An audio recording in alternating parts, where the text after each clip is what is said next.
According to a British survey, the average person gets frustrated within 16 seconds of waiting for a website to load and 25 seconds for a traffic light to turn green. Hey, welcome to Massive Action. In this video, we're going to share with you 11 ways to be more patient in life, and don't forget to subscribe to our channel. Number 1. Start to wait for things on purpose. Weird, but true. One of the most effective ways to become more patient is to literally make yourself wait for things. Research published in Psychological Science reports that making yourself wait for things that you want can not only increase your patience, but also make you happier in the long run. You can start small by putting that unopened package on your phone to step aside.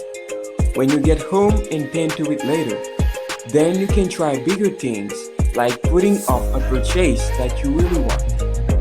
And if you are among the 96% of people who will knowingly eat or drink something that will burn your mouth because you don't have the patience to wait, just chill for a second. Your patience will grow with time. Number 2, explore your triggers. You're probably more willing to be patient in some circumstances than in others.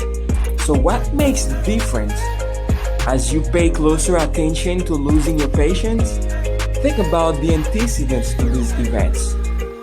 What was going on right before you lost your patience? Is it when a coworker isn't responding to an urgent email? Your spouse isn't answering her phone? Your child won't stop singing that song about sharks? Some triggers will happen more often than others, and you can work up to focusing on the situations that really grind your gears the most. But start with something manageable, a trigger that only makes you a little impatient, not something that sets you off the edge. If you can gain control over this first trigger, take the skills you learned from that exercise and apply it to another trigger, one by one. With practice and patience, you will make great progress. Not sure how to recognize your triggers? Start by keeping a sheet of paper with you that you can write a tally mark on every time you lose your patience.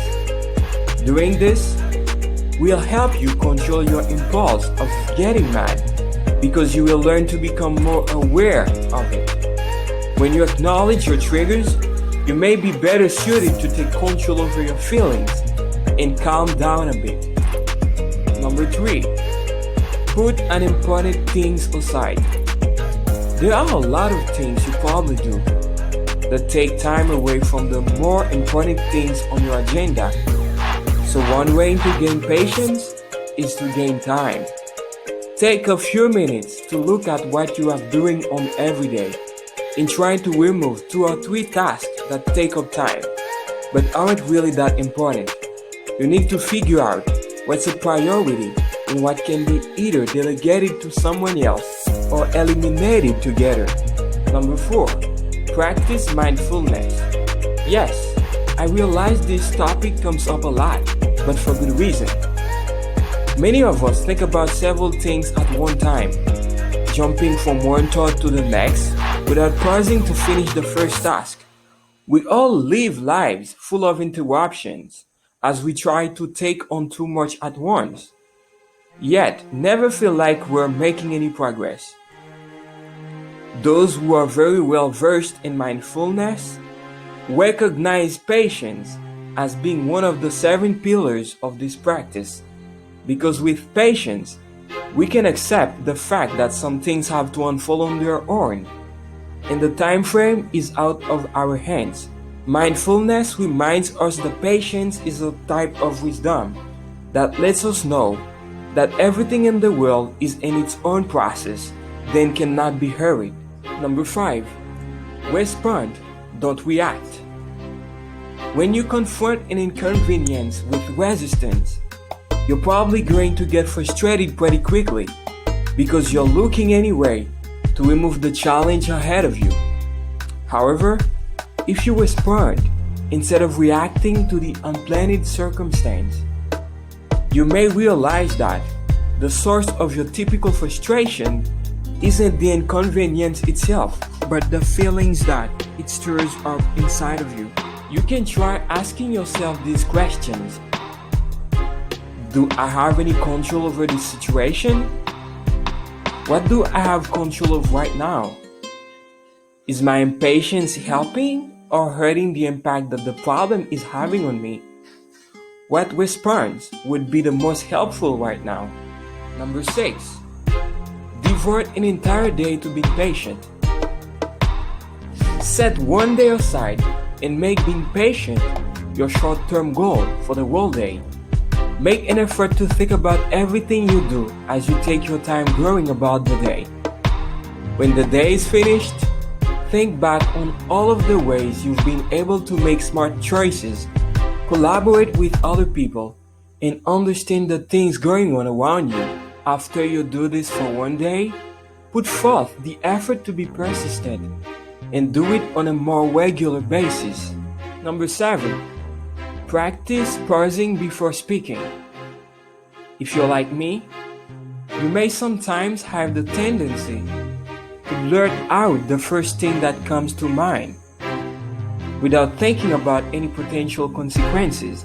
However, if you can take the time to pause and think for a moment about what you want to say and how you want to say it, you can avoid getting yourself into some messy situations that could stem from your impatience. Number 8. Use the time wisely. If you are waiting for something to happen, it means you've got a bit of extra time on your hands that you weren't expecting. This is a good thing. Instead of counting the minutes, focus on something that you otherwise might not have time to do. Take advantage of this time that you have to spare. Text a friend, read a bit, listen to a podcast, or simply just practice gratitude. Number 9. Take some deep breaths.